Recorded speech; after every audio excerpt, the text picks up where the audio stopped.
buku yang pertama dalam Perjanjian Baru, Matius bab 5. Kalau di Indonesia pasal, kalau di Malaysia bab. Matius bab 5. Satu ayat saja, ayat 13. Dan saya mau kamu semua bacakan. Mereka yang mempunyai Alkitab Indonesia, ya, kalau tak tahu, senang saja tengok bagaimana diejak Kerana, diejak Karina, K-A-R-I-N-A. Itu Alkitab Indon lah, ya. Jadi mereka yang ada Alkitab Indon sudah ketemu Matius bab 5 ayat 13. Sudah ketemu, sebut amin.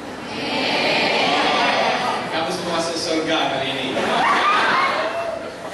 Kalau dah jumpa, tolong bacakan bersama dengan suara yang kuat, seperti sedang mengambil ujian oral SPM bahasa.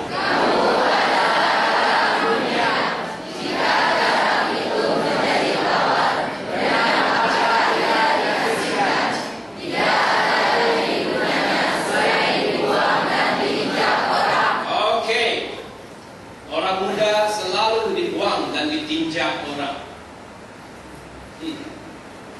Ya. Saya sudah sering, sudah lebih ya, hampir 30 tahun menjadi pastor muda-mudi. Dan saya sering mendengar orang muda berkata, "Pastor, kami tidak dihormati. Pastor, mereka tidak beri kami orang muda hak untuk bersuara.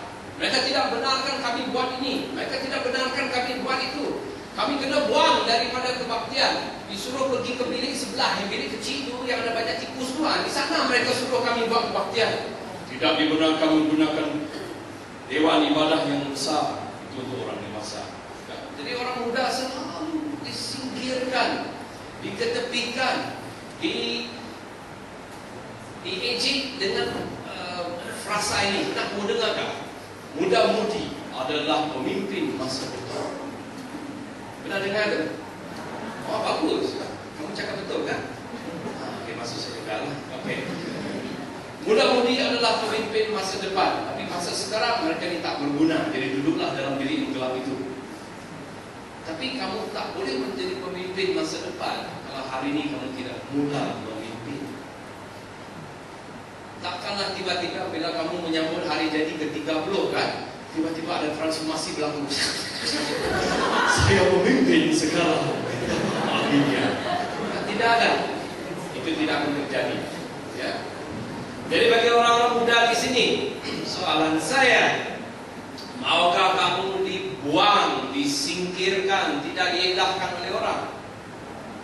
Oh, yang lain itu sudah disingkirkan. Kesian kau. Bagus. Bagi mereka yang tidak, itu yang kata tidak, kamu dengarlah. Yang lain bertobat. Okey. Ada siapa di sini mau diinjak orang atau dipijak orang atau diikuti oleh orang? Tidak.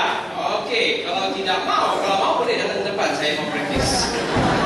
Tetapi kalau tidak mau, soalannya ialah apakah yang harus saya buat sebagai orang muda supaya saya tidak dibuang, tetapi akan dicari, akan diminta, akan diperlukan.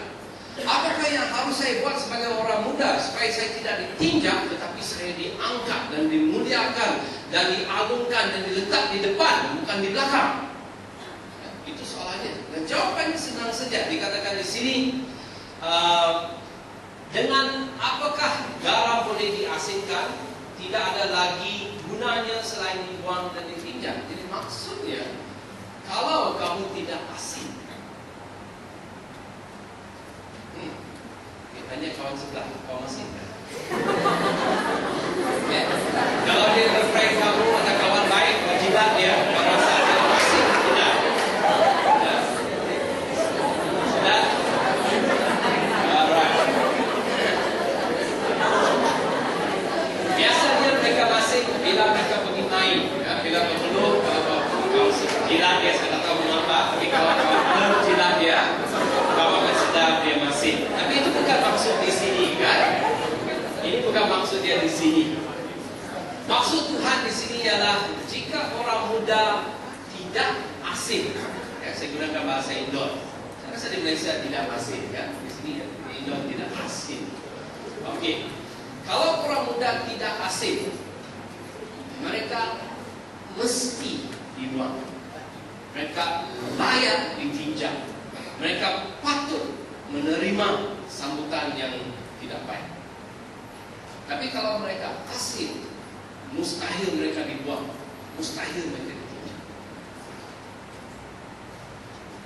Dan ada banyak orang, baru-baru ini di Facebook pun saya lihat, ada seorang pastor yang saya jaga dia dulu. Dia orang muda dulu bila datang ke Kuching. Sekarang sudah jadi pastor hebat dan bercarah di KL. Dan di FB dia keluar soalan ini. Dan soalan ini selalu keluar. Soalan ini adalah, bagaimanakah kita boleh menjadi garam? Bagaimanakah kita boleh menjadi garam yang asin? Sudah dengar? Tak dengar? Okey, saya ulang sekali lagi.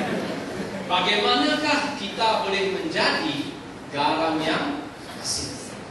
Ya, bagaimana untuk menjadi garam yang asin? Okey. Siapa di sini masih lagi bersekolah di sekolah menengah atau di institusi pengajian tinggi am atau swasta? Sila angkat tangan. Okey. Anggapannya ialah kamu ada otak yang berfungsi. Jadi ini soalannya. Dengar baik, ini soalannya. Apakah yang salah dengan soalan yang baru saya sebut tadi? Apa silap atau apakah salah dalam soalan ini? Saya ulangi soalannya sekali lagi. Bagaimanakah untuk menjadi garam yang asin? Hah? Ya, haleluya, kamu memang sah otak yang berfungsi. Garam secara semula jadi, haleluya, sudah asin. Tapi masih saya jumpa orang bila mereka baca ayat ini, tajuk khotbah hari ini ialah bagaimana menjadi garam yang asin.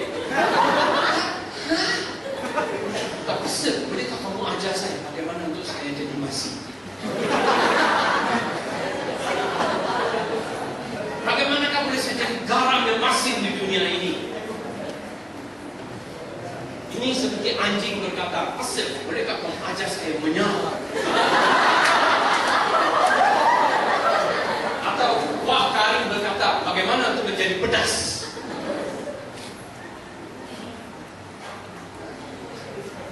Tapi saya membuat andaian ini, mereka yang tanya soalan ini sebenarnya ada masalah identiti. Dia ada krisis identiti. Kamu paham krisis identiti? Nemu? Nah, nemu. Okay. Krisis identiti ialah bila seorang manusia tidak tahu siapa diri dia.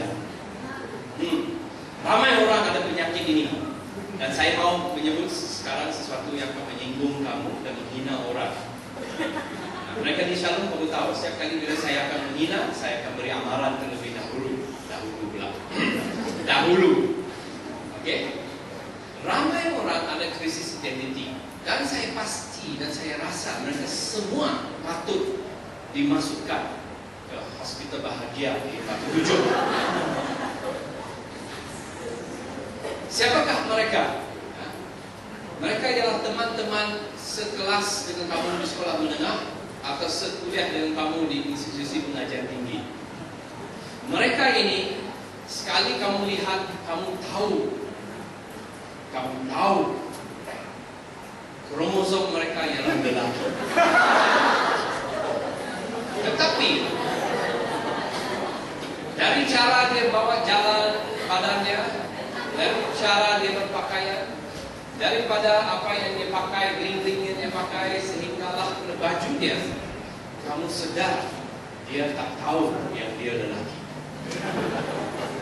Atau yang lebih teruk lagi, dia yakin dia bukan lelaki. Bila kamu tengok